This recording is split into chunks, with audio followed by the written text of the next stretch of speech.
ఈ నెల 31 నుంచి పార్లమెంట్ బడ్జెట్ సమావేశాలు అయితే ప్రారంభం కానున్నాయి. దీనికి సంబంధించి పూర్తి డీటెయిల్స్ ని మా ఇన్పుట్ ఎడిటర్ శ్రీకాంత్ అందిస్తారు. శ్రీకాంత్.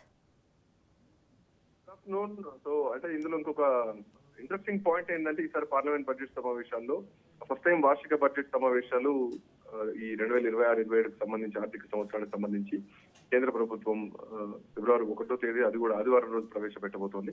సాధారణంగా అయితే హాలిడేస్ లో బడ్జెట్ ను ప్రవేశపెట్టే ఆనవాయితీ లేనప్పటికీ కూడా మోడీ సర్కార్ మాత్రం ఆ రూల్ మొత్తం బ్రేక్ చేయబోతోందని చెప్పాలి. సో పార్లమెంట్ బడ్జెట్ సమావేశాలు ఈ జనవరి 31లో ప్రారంభం కాబోతున్నాయి. సో మొదటి రోజు రెండు సభలను ఉద్దేశించి రాష్ట్రపతి Droupadi Murmu president of India ప్రసంగిస్తారు. ఆ తర్వాత అట్ ది సేమ్ డే ఆర్థిక సర్వేను ప్రభుత్వం సభ ముందుకు తీసుకొచ్చేటువంటి అవకాశం కూడా కనిపిస్తోంది.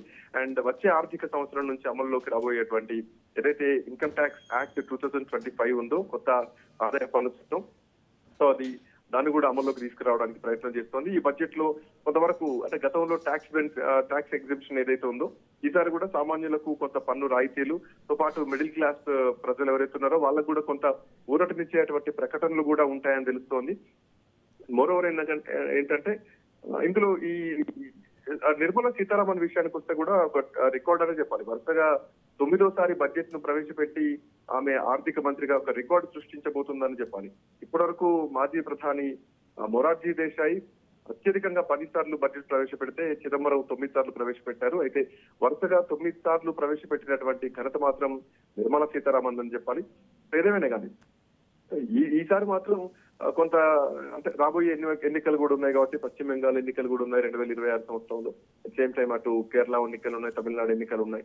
సో ఎన్ని ఎన్నికలు ఉన్నటువంటి నేపథ్యంలో ఈ బడ్జెట్ కొంత ఇంపార్టెంట్ అని చెప్పాలి కొంతవరకు మధ్యతరగతి ప్రజలకు. అంటే లాస్ట్ టైం ఢిల్లీ ఎలక్షన్స్ టైంలో ఐటీ రంగంలో పనిచేసే వాళ్ళకు చాలా ట్యాక్స్ బెనిఫిషన్ రావడం జరిగింది.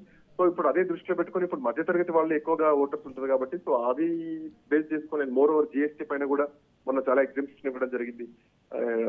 ట్యాక్స్ విషయంలో కూడా ఎగ్జామ్షన్ ఇచ్చింది గతంలో. సో ఇప్పుడున్నటువంటి పరిస్థితుల్లో కొంత అదే ఢిల్లీ ఎలక్షన్స్ ఒకలాగా బీహార్ ఎలక్షన్స్ ఎట్లా జరిగిందో జిఎస్టీ విషయంలో, సో ఇప్పుడు రాబోయేటువంటి ఎన్నికల దృష్టిలో పెట్టుకుని కొంత మధ్యతరగతి ప్రజలకు కూడా చాలా వరకు బెనిఫిట్స్ ఉండేటువంటి అవకాశం ఉంటుంది. సో ఏదేమైనా కానీ ఈసారి మాత్రం ఈ బడ్జెట్ లో సామాన్యులకు కొంత ట్యాక్స్ రాయితీ ఉంటుంది, మధ్యతరగతి ప్రజలకు కూడా కొంత ఊరటనిచ్చేటువంటి ప్రకటనలు ఉండబోతున్నట్టుగా మాత్రం ప్రస్తుతానికైతే కనిపిస్తోంది. సో చూడాలి ఎట్లా ఉండబోతోంది ఏంటన్నది మాత్రం చూడాలి. అండ్ దేశ రాజకీయ వ్యవస్థలో కూడా చాలా పెద్ద మార్పులు చోటు చేసుకునేటువంటి అవకాశం కనిపిస్తోంది.